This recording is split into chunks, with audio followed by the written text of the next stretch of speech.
The morning sun cast long shadows across the pristine grounds of Buckingham Palace as Guardsman James Mitchell adjusted his red tunic for what felt like the 100th time. At 24 years old, he had been standing guard at the royal residence for nearly 3 years, but the weight of responsibility never seemed to lessen. Today felt different somehow, though he couldn't quite put his finger on why. The familiar sound of polished boots echoed against the cobblestones as his fellow guards took their positions. Each man stood perfectly still, their famous bearskin hats creating an imposing silhouette against the palace walls. James had trained for months to achieve this level of discipline, learning to ignore everything around him while remaining alert to any potential threats. Sergeant Williams, a veteran with 15 years of service, made his rounds checking each guard's appearance. His eagle eyes missed nothing. Not a single button out of place, not one piece of equipment positioned incorrectly. The sergeant had seen everything during his time at the palace, from curious tourists trying to make the guards laugh to serious security concerns that required immediate action. As the morning progressed, small crowds of tourists began gathering behind the ornate iron gates. Children pressed their faces against the bars, wide-eyed with wonder at seeing the famous guards in person. Their parents snapped photos and whispered excitedly about the possibility of witnessing the changing of the guard ceremony later in the day. James tried to focus on his duties, but something in the distance caught his attention. A small figure was making its way across the courtyard, moving with careful, deliberate steps. As the figure came closer, he realized it was a young girl, probably no more than 8 years old, wearing a simple blue dress and carrying what appeared to be a handmade drawing. The girl seemed nervous, but determined as she approached the area where James stood guard. She looked up at him with bright, curious eyes, clearly fascinated by his tall hat and colorful uniform. In her small hands, she clutched the paper tightly, as if it contained something very precious to her. What James didn't know was that this little girl, Emma Thompson, had traveled all the way from Scotland with her grandmother specifically to see the palace guards. Emma had been battling a serious illness for the past year, and this trip was her special wish, something her family had saved for months to make possible. Emma's grandmother, Mrs. Margaret Thompson, watched from a distance, with tears in her eyes. She remembered her own childhood visits to London and how magical it had seemed to see the royal guards. Now, watching her brave granddaughter take those careful steps toward the guard, she felt a mixture of pride and heartbreak, knowing how much this moment meant to the little girl. The drawing Emma carried was something she had worked on for weeks, before the trip. It showed a guard in his red uniform standing next to a little girl, both of them smiling. At the bottom, in her careful child's handwriting, she had written, "Thank you for keeping everyone safe." She had asked her grandmother countless questions about the guards, whether they ever got tired, if they were allowed to smile, and, most importantly, if they liked children. James noticed the girl's hesitation as she got closer. Years of training had taught him to remain motionless and avoid interaction with the public, but something about this particular child tugged at his heart. He could see she was thin and pale, with the careful movements of someone who had spent too much time in hospital beds. Yet her eyes sparkled with an excitement that reminded him of his own daughter back home. The palace courtyard buzzed with its usual activity. Staff members hurried between buildings carrying out their daily duties. Gardeners tended to the perfectly manicured flower beds, ensuring every bloom was in its proper place. Tour guides led groups of visitors around the perimeter, sharing stories about the palace's rich history and the traditions of the royal guard. Sergeant Williams was conducting his routine security check when he noticed the unusual situation developing near James's post. He had seen many interactions between guards and the public over the years, and he knew the importance of maintaining protocol. The rules existed for good reasons: security, tradition, and the dignity of the monarchy itself. However, as an experienced soldier and father of 3, the sergeant also recognized something special about this moment. He could see the hope in the little girl's eyes and the way she clutched her drawing like a treasured gift. He remembered his own children's excitement when they had visited him at work, and how much it had meant to them to see their father in his uniform. Emma finally gathered enough courage to step closer to James. She held up her drawing, her voice barely above a whisper as she said, "I made this for you." The words seemed to hang in the air, creating a moment that would soon challenge everything the guards believed about duty, protocol, and the human heart. Other tourists began to notice the scene unfolding. Some reached for their cameras, sensing they might be witnessing something unusual. Others simply watched in respectful silence, understanding instinctively that they were observing a special moment between a child and one of Britain's most disciplined soldiers. The morning breeze carried the scent of roses from the palace gardens, and somewhere in the distance Big Ben chimed the hour. It was an ordinary Tuesday morning in London, but for Emma Thompson and Guardsman James Mitchell, it was about to become something extraordinary, a moment that would test the boundaries between duty and compassion, protocol and humanity. James Mitchell felt his heart racing beneath his perfectly pressed uniform as he looked down at the small girl standing before him. Every instinct told him to remain motionless, to follow the strict protocols that had been drilled into him during countless hours of training. But something about Emma's hopeful expression and the carefully drawn picture in her hands made those rules seem suddenly less important. The drawing she held up showed remarkable detail for a child her age. She had drawn his red tunic with surprising accuracy, even including the golden buttons and decorative trim. The bearskin hat was perfectly proportioned, and she had somehow captured the proud stance that every guard worked so hard to maintain. But what struck James most was the smile she had drawn on the guard's face, something that would never be seen in real life. "My name is Emma," she whispered, her voice barely audible above the distant sounds of London traffic. "I've been wanting to meet a real palace guard for a very long time." Her words carried a weight that seemed far too heavy for someone so young, and James could sense there was more to her story than a simple tourist visit. From his peripheral vision, James could see other guards maintaining their positions around the courtyard. Guardsman Thompson stood at the main gate, his eyes fixed straight ahead despite the growing crowd of onlookers. Guardsman Davis remained perfectly still near the palace entrance, though James caught the slightest twitch that suggested he too was aware of the unusual situation developing nearby. Sergeant Williams approached slowly, his experienced eye taking in every detail of the scene. He had served in Northern Ireland before coming to the palace, and he understood the delicate balance between following orders and making split-second decisions based on human judgment. As he got closer, he could see the genuine innocence in the child's face and the internal struggle playing out in James's rigid posture. Mrs. Thompson watched from behind the palace railings, her weathered hands gripping the iron bars as she observed her granddaughter's brave attempt to connect with the stoic guard. She remembered Emma's excitement during the train journey from Edinburgh, how the little girl had practiced what she would say to the guards and carefully protected her drawing from getting wrinkled in her small backpack. The crowd of tourists had grown larger, sensing that something significant was about to happen. A German family with 3 children pressed closer to get a better view, their camera ready to capture whatever might unfold. An elderly American couple held hands as they watched, reminded of their own grandchildren back home.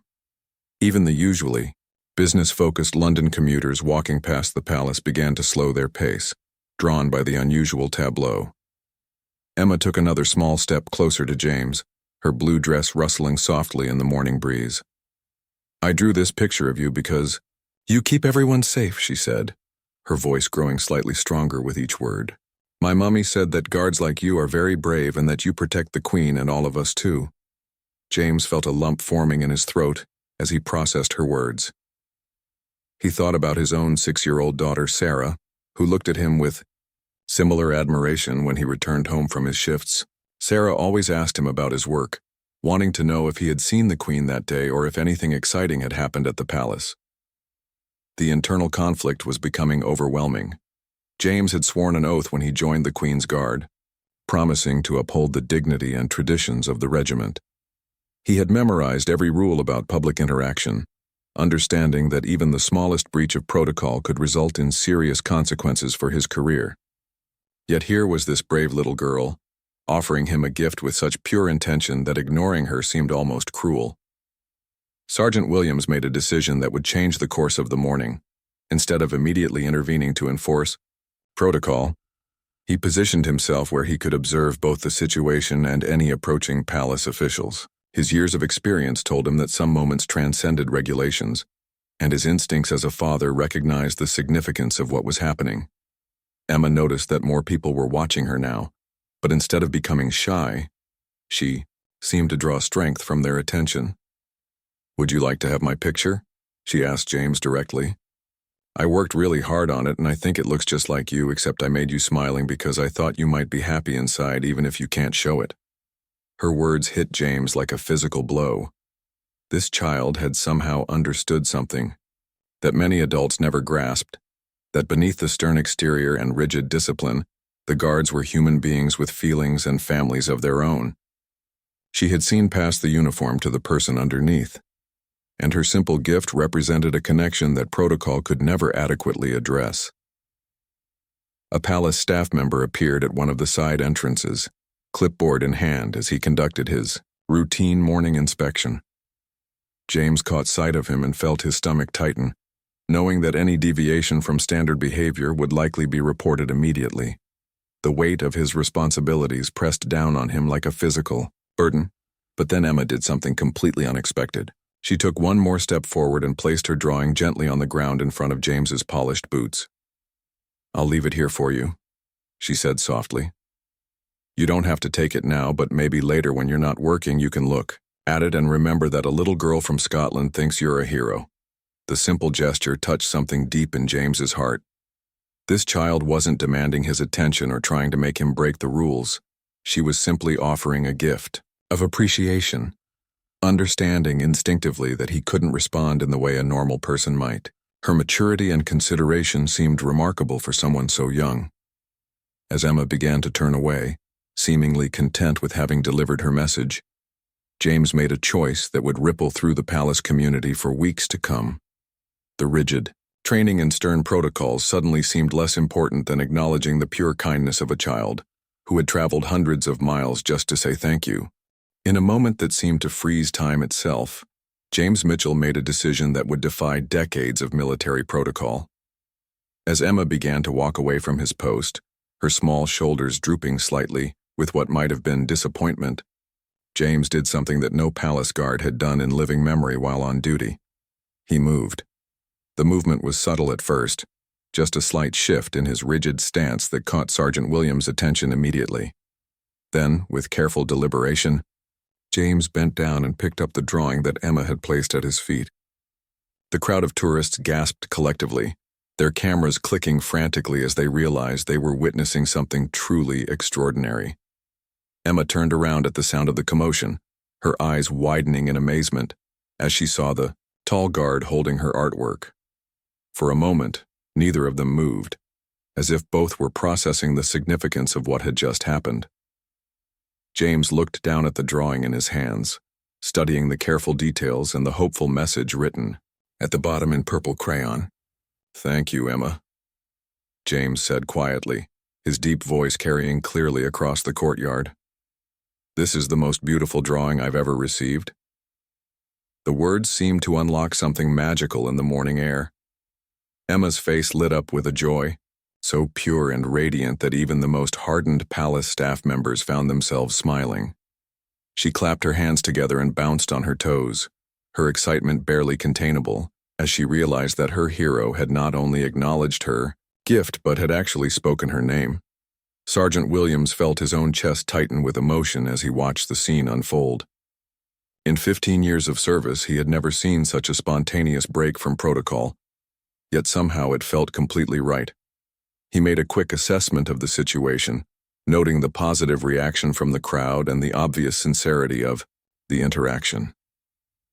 Mrs. Thompson pressed her face against the palace railings, tears streaming down her cheeks as she watched her granddaughter's dream come true in the most unexpected way. She had prepared herself for disappointment, knowing that the guards were famous for their stoic behavior. Never in her wildest imagination had she expected to see one of them break character to acknowledge Emma's gift. The other guards around the courtyard maintained their positions, but there was a subtle shift in the atmosphere. Guardsman Thompson at the main gate allowed himself the smallest smile, while Guardsman Davis near the palace entrance seemed to stand a little taller, as if proud of his colleague's courage to show compassion. James carefully folded the drawing and placed it in his tunic pocket close to his heart. "I'll keep this with me always," he told Emma, and she could tell from his sincere tone that he meant every word. The simple promise seemed to complete something important for both of them, a connection that transcended the barriers of rank, protocol, and circumstance. "Are you really going to keep it forever?" Emma asked, her voice filled with wonder. The question drew gentle laughter from the crowd of onlookers who found her innocence both charming and moving. James nodded solemnly, treating her question with the seriousness it deserved. "Forever and always," he confirmed. "And every time I look at it, I'll remember the brave little girl from Scotland who traveled all this way to say thank you to a palace guard." What neither James nor Emma knew at that moment was that their interaction was being observed from one of the palace windows by someone whose opinion mattered more than any protocol manual. Queen Elizabeth II had been reviewing her morning correspondence when the unusual activity in the courtyard caught her attention. The Queen had watched the entire scene unfold, from Emma's tentative approach to James's unprecedented decision to acknowledge her gift. As someone who had spent decades observing human nature from her unique position, she recognized genuine kindness when she saw it. The interaction reminded her of countless similar moments throughout her reign, times when rigid protocol had given way to simple human decency. Palace officials began to take notice of the situation, their concern evident as they hurried across the courtyard. The break in protocol would normally result in serious disciplinary action, and everyone present understood the potential consequences for James's career. The military code that governed the Queen's Guard was clear and unforgiving when it came to deviations from established procedure. But Emma, blissfully unaware of the political implications of the moment, had one more surprise in store. She reached into her small backpack and pulled out a second item, a handmade card that she had created during the long train journey from Scotland. The card was decorated with glitter and stickers, and when she opened it, it played a tinny electronic version of "God Save the Queen." "I made this for the Queen too," she announced proudly. "Do you think you could give it to her for me? I wanted to tell her thank you for letting guards like you keep everyone safe." The request hung in the air like a challenge to everything the palace stood for. Protocol dictated that gifts for the Queen must go through proper channels, be thoroughly screened by security, and follow established procedures that had been refined over centuries. A child's handmade card, no matter how well-intentioned, should never be handled by a guard on duty. James looked at the card in Emma's outstretched hand, then up at the palace windows, where he sensed they were being observed. He thought about his oath of service, his responsibilities to his regiment, and the career that hung in the balance. Then he looked back at Emma's hopeful face and realized that some things were more important than following rules. Sergeant Williams approached, slowly, his expression unreadable. The crowd held its collective breath, sensing that this moment would determine whether the morning's magic would continue or if reality would come crashing back down. Emma looked between the sergeant and James, suddenly uncertain about whether she had done something wrong. "Emma," Sergeant Williams said gently, kneeling down to her level, "that's a very special card you've made for Her Majesty. I think we should make sure she gets it properly." His words carried a weight that the adults in the crowd understood immediately. He was choosing compassion over procedure, just as James had done moments before. What happened next would become the subject of palace legend for generations to come. As Sergeant Williams knelt beside Emma, carefully examining her handmade card for the Queen, a figure appeared at the palace's main entrance that made everyone present straighten their backs in surprise and respect. Lady Margaret Fairfax, the Queen's private secretary, and one of the most influential people in the royal household, had emerged from the palace with purposeful steps. Her appearance was immaculate. As always, her silver hair perfectly arranged and her expression giving away nothing of her thoughts. She had served the royal family for over 20 years and was known throughout the palace for her unwavering dedication to protocol and proper procedure. The crowd of tourists fell silent as Lady Fairfax approached the group gathered around Emma. James felt his heart sink, certain that his career was about to come to an abrupt end. He had broken one of the most fundamental rules of his service, and there would be no explaining away his actions to someone of Lady Fairfax's standing within the palace hierarchy. But as Lady Fairfax drew closer, something unexpected happened. Instead of the stern rebuke that everyone expected, she smiled warmly at Emma and extended her hand in greeting. "You must be the young lady from Scotland that I've heard so much about," she said in her refined accent, her tone gentle and welcoming. Emma looked up at the elegant woman with wide eyes, instinctively understanding that this person was very important. She took Lady Fairfax's offered hand and shook it politely, just as her grandmother had taught her to do when meeting new people. "Yes, ma'am," she replied softly. "My name is Emma Thompson, and I came here to meet the guards and to give something to the Queen."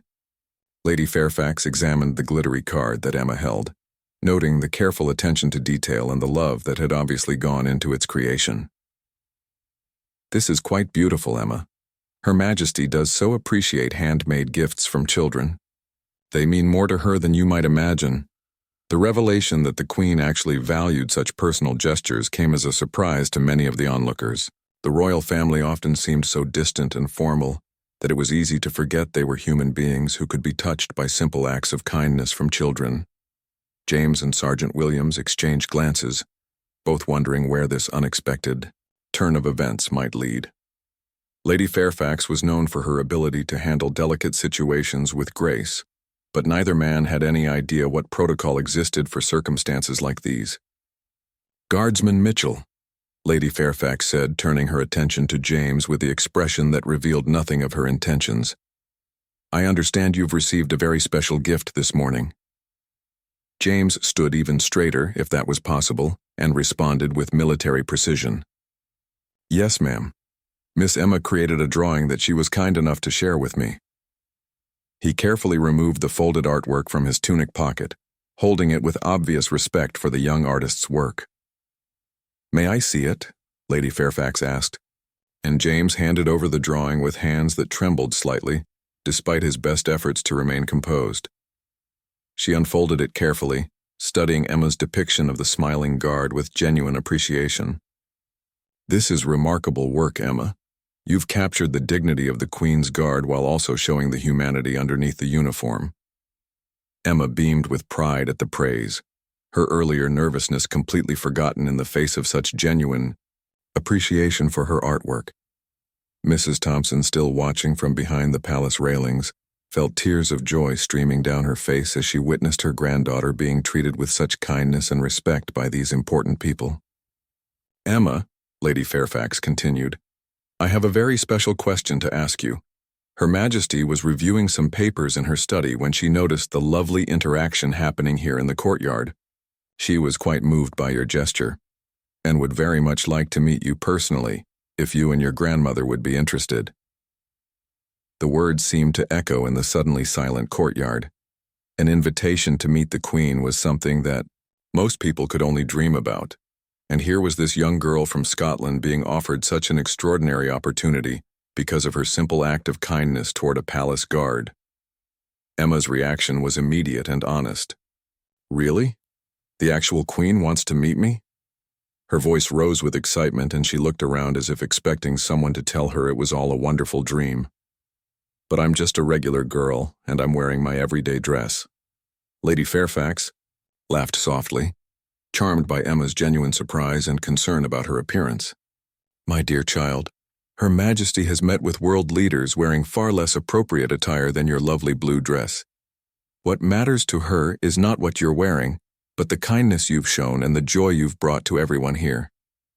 Today, the crowd of tourists buzzed with excitement, realizing they were witnessing something truly extraordinary. Cameras clicked frantically as people tried to capture every moment of this unprecedented scene. A child's simple drawing had somehow opened doors that usually remained closed to everyone, except heads of state and official dignitaries. Sergeant Williams stepped forward, his military bearing intact, but his eyes showing the emotion he felt at witnessing such an unusual turn of events. "Ma'am," he addressed Lady Fairfax, "if I may speak freely, Guardsman Mitchell's actions this morning were motivated by the purest intentions. Miss Emma's gesture touched something in all of us." Lady Fairfax nodded approvingly.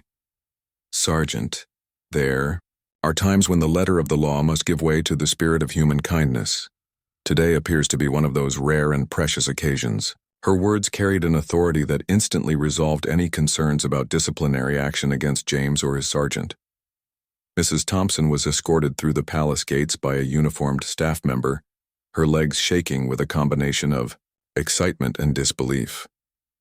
In all her 73 years, she had never imagined that her granddaughter's innocent gesture would lead to such an incredible opportunity.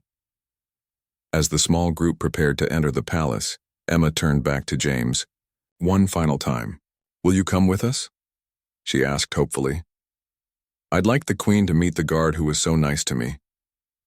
James looked to Lady Fairfax for guidance, hardly daring to hope that his breach of protocol might somehow result in the honor of accompanying Emma to meet the sovereign he had sworn to serve and protect. Lady Fairfax considered Emma's request for a moment, her experienced mind weighing protocol against the extraordinary nature of the circumstances. I believe, she said finally, that Her Majesty would very much like to meet the guard who showed such wisdom in recognizing true kindness when it was offered to him. James felt as though he might be dreaming as arrangements were quickly made for a replacement guard to take his post. Within minutes, he found himself walking through corridors of Buckingham Palace that he had only seen in photographs, accompanied by a brave little girl from Scotland and her tearful grandmother. The palace interior was even more magnificent than James had imagined during his years of standing guard outside its walls. Portraits of monarchs past gazed down from golden frames, while crystal chandeliers cast gentle light on walls covered in silk damask. Emma walked between James and her grandmother, her small hand tucked safely in Mrs. Thompson's weathered one, her eyes wide with wonder at the opulence surrounding them. The Queen is waiting in the morning room, Lady Fairfax explained as they made their way through the palace's maze of corridors. It's one of her favorite spaces for informal meetings, especially when children are involved. She finds it less intimidating than the throne room. Emma whispered to her grandmother, Do I have to curtsy? I practiced, but I'm not sure I remember how to do it properly. Mrs. Thompson squeezed her granddaughter's hand reassuringly, whispering back that whatever Emma did would be perfect because it came from her heart. As they approached the morning room, James felt his palms growing damp inside his white gloves. He had served as the Queen's guard for 3 years, but had only glimpsed her from a distance during official ceremonies. The prospect of speaking directly with the sovereign was both thrilling and terrifying. Lady Fairfax paused outside an ornate door marked with the royal crest. Before we enter, she said gently, I should mention that Her Majesty was particularly impressed by something Emma said to Guardsman Mitchell. She told him that she thought he might be happy inside, even if he couldn't show it. Her Majesty found that observation quite insightful. The door opened and they entered a bright, welcoming room filled with comfortable furniture and family photographs. Natural light streamed through tall windows that overlooked the palace gardens, where peacocks strutted across perfectly manicured lawns. The atmosphere was warm and intimate, nothing like the formal staterooms that appeared in official photographs. Queen Elizabeth II rose from her chair as they entered, her presence immediately commanding yet somehow approachable. She wore a simple day dress in her favorite shade of blue, with her signature pearls and a warm smile that immediately put Emma at ease. At 96 years old, the Queen moved with careful dignity, but her eyes sparkled with genuine interest as she looked at her young visitor. Your Majesty, Lady Fairfax said with a respectful curtsy, may I present Miss Emma Thompson from Edinburgh, her grandmother Mrs. Margaret Thompson, and Guardsman James Mitchell. Emma executed a wobbly but heartfelt curtsy, her face flushed with concentration as she tried to remember everything her grandmother had taught her about meeting royalty. The Queen's smile grew even warmer as she watched the child's careful efforts. Emma, the Queen said, her voice carrying the refined accent that millions of people around the world had heard during decades of Christmas broadcasts. I'm so delighted to meet you. I understand you've traveled quite a long way to visit us. Yes, Your Majesty, Emma replied, her voice barely above a whisper at first. Then, gaining confidence from the Queen's kind manner, she continued, I wanted to see the guards and to thank them for keeping everyone safe. My mummy says that's a very important job. The Queen nodded seriously, treating Emma's words with the same respect she might show to a visiting head of state. Your mummy is quite right, Emma. The guards do indeed have a very important job, and they do it with great dedication and honor. She turned her attention to James, who stood at rigid attention despite the informal setting. Guardsman Mitchell, I observed your interaction with Miss Emma from my window this morning. Your decision to acknowledge her kindness showed excellent judgment and reminded me why I am so proud of the men and women who serve in my guard. James felt his chest swell with pride and relief. Thank you, Your Majesty. Miss Emma's gesture touched my heart, and I felt it deserved recognition, even if it meant stepping outside normal procedures. The best leaders, the Queen replied with a meaningful look, understand that there are times when compassion must guide our actions, even when it requires courage to break with tradition. Emma reached into her small backpack and carefully withdrew the glittery card she had made during her train journey. Your Majesty, she said, her confidence growing with each word, I made this for you to say thank you for having such nice guards, and for being our Queen. The Queen accepted the handmade card with the same reverence she might show for a state gift from a foreign dignitary. She opened it carefully, smiling as the electronic melody of God Save the Queen played its tinny tune. Emma, this is absolutely wonderful. I can see how much love and effort you put into creating it. Mrs. Thompson watched the scene with tears of joy streaming down her face, hardly believing that her precious granddaughter was having such an incredible conversation with the Queen of England. The moment felt surreal, like something out of a fairy tale that had somehow become wonderfully, impossibly real. Emma, the Queen continued, I have something I'd like to show you. She walked to a nearby table where several items were displayed, including what appeared to be a collection of drawings and cards. These are some of my most treasured possessions, artwork that children from around the world have sent to me over the years. Emma's eyes widened as she realized that her card would become part of this special collection, preserved alongside gifts from countless other children who had wanted to share their love and appreciation with their Queen. As their remarkable meeting drew to a close, the Queen had one final surprise for Emma and her companions. Emma, she said, settling back into her chair with a gentle smile, I have a question for you. How would you feel about helping me with a very special task? Emma's eyes lit up with curiosity and excitement. I would love to help you, Your Majesty. What kind of task? The Queen exchanged a meaningful glance with Lady Fairfax before continuing. Well, you see, I receive thousands of letters and cards from children every year, and I try my very best to read each one. But sometimes I wonder if I truly understand what children today are thinking and feeling. You've shown such insight and kindness today that I believe you could help me better understand how to connect with young people. The suggestion was extraordinary. Emma's simple act of kindness toward a palace guard had not only earned her an audience with the Queen, but now the monarch was suggesting that this young girl from Scotland might serve as an informal advisor on matters involving children. Would you be willing to write to me from time to time? The Queen asked. Not formal letters, but just sharing your thoughts about what's important to children your age. I think your perspective would be invaluable. Emma could hardly contain her excitement. Really? You want me to write letters to you? I promise I'll write the very best letters I can. Mrs. Thompson felt her heart might burst with pride as she watched her granddaughter accept this incredible honor with such natural grace. The elderly woman had lived through so many changes during her long life, but she had never imagined witnessing a moment quite like this one. James stood quietly, still processing the surreal turn his ordinary Tuesday morning had taken. His decision to acknowledge Emma's drawing had led to consequences he never could have predicted, and he found himself profoundly grateful that he had chosen to follow his heart rather than rigid protocol. The Queen rose from her chair, signaling that their meeting was coming to an end, but her manner remained warm and personal. Emma, before you leave, I want you to know that your visit has been a bright spot in my day. In my many years as Queen, I've learned that the most meaningful moments often come from the most unexpected places. She walked to her desk and retrieved a small, elegant box bearing the royal seal. This is a little something to remember your visit to the palace, she said, presenting the box to Emma with ceremonial dignity. Emma opened the box to find a beautiful brooch featuring the royal crown, along with a personal note written in the Queen's own handwriting. The note read, "To Emma, with gratitude for reminding us all that kindness is the most royal quality of all. Elizabeth R." The gift ceremony was interrupted by a gentle knock at the door. Lady Fairfax opened it to admit a photographer from the royal household who had been discreetly summoned to capture this historic moment. "Would you mind if we took a photograph?" the Queen asked. "I'd like to have a picture to remember this special day." The resulting photograph would become one of the most cherished images in the royal archives.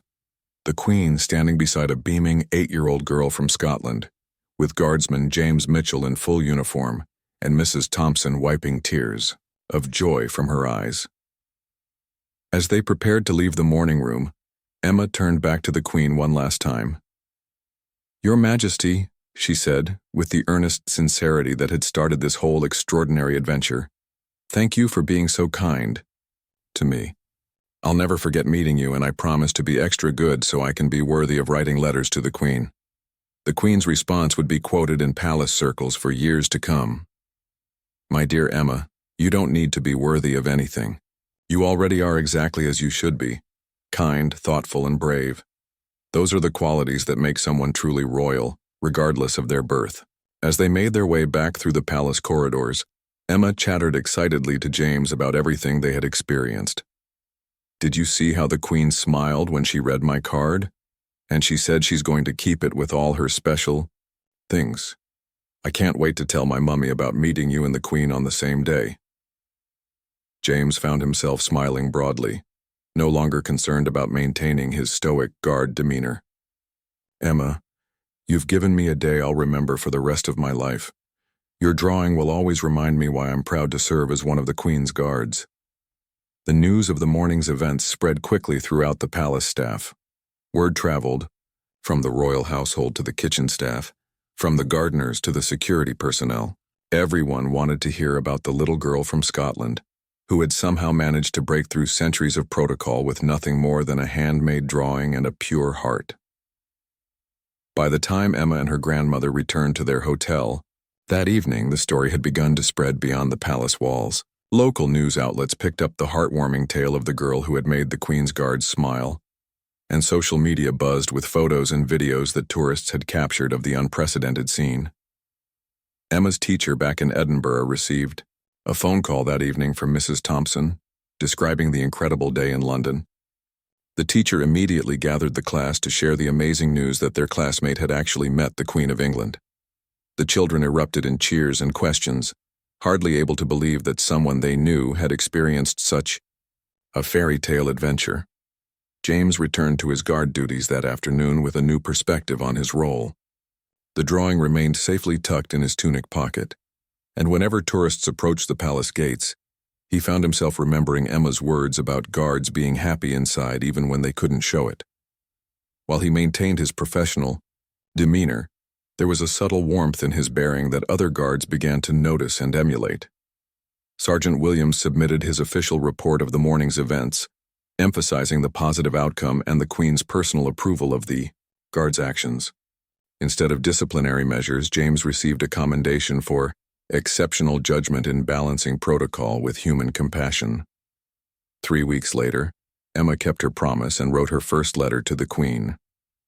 In her careful handwriting, she described starting back at school and sharing her palace adventure with her classmates. She also mentioned that she had begun a project to send drawings to children in the hospital, inspired by the kindness she had experienced in London.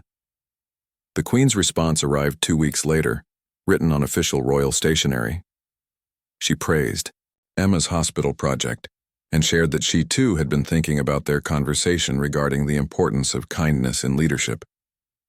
The correspondence would continue for years, with Emma growing into a young woman whose early wisdom had impressed one of history's most experienced monarchs.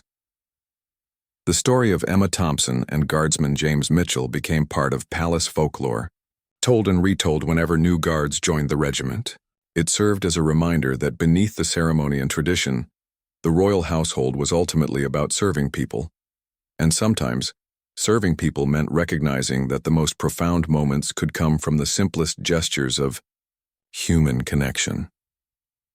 Years later, when Emma graduated from university with honors in social work, she received a congratulatory note from Buckingham Palace. The Queen had followed her young correspondent's journey from that remarkable day, when an 8-year-old girl's drawing had reminded everyone at the palace that kindness, not protocol, was the most royal quality of all. The morning when everything changed had started like any other Tuesday at Buckingham Palace.